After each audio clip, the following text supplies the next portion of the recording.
All right, thank you everyone for making time, and thanks for everyone here at the Hilliard VFW for opening up your facility for us. We appreciate it. And I'd like to also thank my Marine buddies who came in. Dan is from Marion, Ohio, and Jeff is from Cincinnati, Ohio. And appreciate you guys coming up and coming down to say a couple words on my behalf. When I was coming back from my second tour in Iraq, we were supposed to be coming down to Cherry Point, North Carolina, to land. But the pilot got on the overhead speaker and said, "Marines, we have to stop in Bangor, Maine." And we're talking to each other, asking the question, why are we stopping in Bangor, Maine? And as Marines, you don't really ask questions, you just do what you're told. And so the plane lands in Bangor, Maine, and the pilot says, "Hey, Marines, you have about an hour if you want to go stretch your legs and get off the plane." And so we got off and we're walking through the chute into the airport in Bangor, Maine. And we could hear some clapping and cheering, and we didn't know what it was. As we got closer,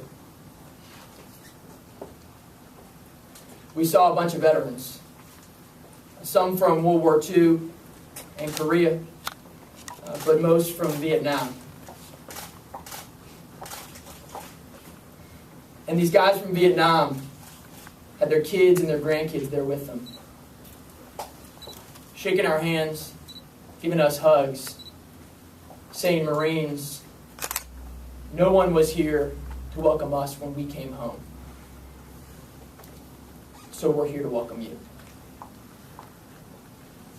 And for a bunch of Marines that were supposed to be tough and rugged, there were definitely some tears shed that day.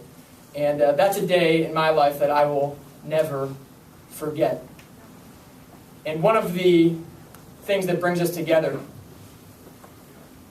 that allows us to put aside the D and the R, is that tradition. That dating back over 200 years in our country, there's this tradition of brave men and women who've sacrificed, served a cause greater than their own self-interest, so that the next generation could live in freedom. And that's why I'm so appreciative of standing here in front of these folks who've served and paved the way for young people like me. I've traveled every corner of the state of Ohio. I've been to all 88 counties. And I've met people from all walks of life.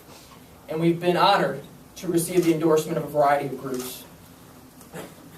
But I can tell you that no endorsement will mean more to me. No endorsement will mean more to me than the endorsement of these veterans this morning. Earning the endorsement of Ohio Veterans United, earning the endorsement of these veterans who served in many wars before me, means more than any endorsement I'll earn for the rest of this campaign, and probably for the rest of my life. When you've been through Parris Island, and you've worn these boots, and you've seen certain challenges, it makes things in politics seem very petty. And I'd like to thank the veterans who are here with us this morning for paving the way and for investing your support and credibility behind our effort here. I was inspired to public service by my grandparents. One of my grandfathers was liberated by Allied troops. My other grandfather served in the U.S. Army Air Corps. My grandparents were middle-class, working-class folks. None of them had college degrees. One of them worked at a brass factory for over 30 years. The other wore the uniform of our Army and then put aluminum siding on houses.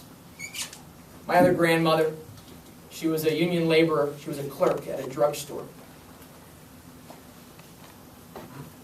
Two of them, to the day they died, spoke broken English. But they instilled in me a duty to serve, community, state, and country. and inspired me to join the Marine Corps. And it was really my grandparents that inspired me to want to join the Marines in the year 2000. I joined the Marines before September 11th.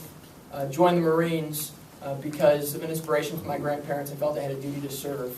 And as so many of us have learned, you never know where life takes you. You never know where life is going to take you. And ended up taking me on a couple tours in Iraq, and had the fortune of coming back in one piece. But unfortunately, not everyone was able to come back like that. And I recognize the fact that my grandparents recognized also that we can live in freedom today because of past generations that paved the way for us. One of those people in the past generation, Senator McCain. His service in Vietnam, the sacrifice he made in Vietnam, inspires young people like me. In March of 2008, I was in a town called Haditha, Iraq. And day to day, you have your ups and your downs, you have your peaks and your valleys. Some people are mentally strong, other folks struggle, and all of us have our ups and our downs. But one of the things that really brings high morale, one of the things that inspires us, is when someone comes to the United States that doesn't have to, just to give us an attaboy and say, keep charging Marines. And in March of 2008, Senator McCain did that. And not too many people know that personal connection between him and me. But in March of 2008, a Marine bird landed right there in the sands of Haditha, Iraq. I believe on the soccer field there in Haditha, Iraq. And Senator McCain got off that bird and inspired and motivated a lot of the Marines who were there that day. And for him to be on the ground with us was definitely an inspiration. He learned to love our country through his training.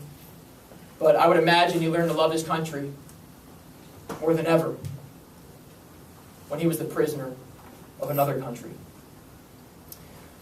I'm honored that he's taken the time to spend some of his day with us here in Ohio. And some of you might ask him, why the heck are you here in Ohio, and why are you here in this Senate race? He could answer that on his own. But I can tell you that I called him to be here because I think this campaign is all about the past versus the future. I think this campaign is about leaving a strong America in the hands of the kids and the grandkids of our country. And the voters of Ohio will have the opportunity to answer the question of what country they want us to be. In which direction do they want us to travel? Will we keep spending like there's no tomorrow? Or in Washington, will we have leaders that look back throughout the United States and say, you know what? If families sitting around their kitchen tables have to balance their budgets, and small businesses around their conference room tables have to do that, we should do that in Washington. Will we keep piling on more and more debt on the backs of our children? Or will we apply the principles of fiscal conservatism in Washington? Will we keep finding federal government solutions to our problems? Or will we empower individual Americans to solve the problems of our country?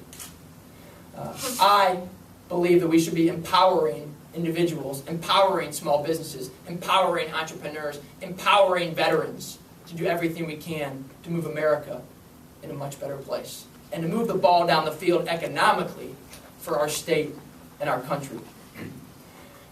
I hope to serve next year with the man I'm about to introduce. We agree that small government and more freedom is almost always the best answer. We believe in low taxes, less spending, less borrowing, continuing this ban on earmarks. We believe that the world is safer when America leads. We believe that America is a force for freedom and a force for right. And perhaps most of all, we're not afraid to stand up and fight for what we know is right against enormous political pressure, against Democratic leaders, against Republican leaders, against powerful money interests. We will do whatever we can to do what is right and fight for what is right. Whether it's standing up to big spenders, powerful interests, or party bosses, I would be very proud to stand next to this man, who I believe is an American hero and I'm very appreciative of him coming here today. Ladies and gentlemen, it's my honor to introduce you Senator John McCain.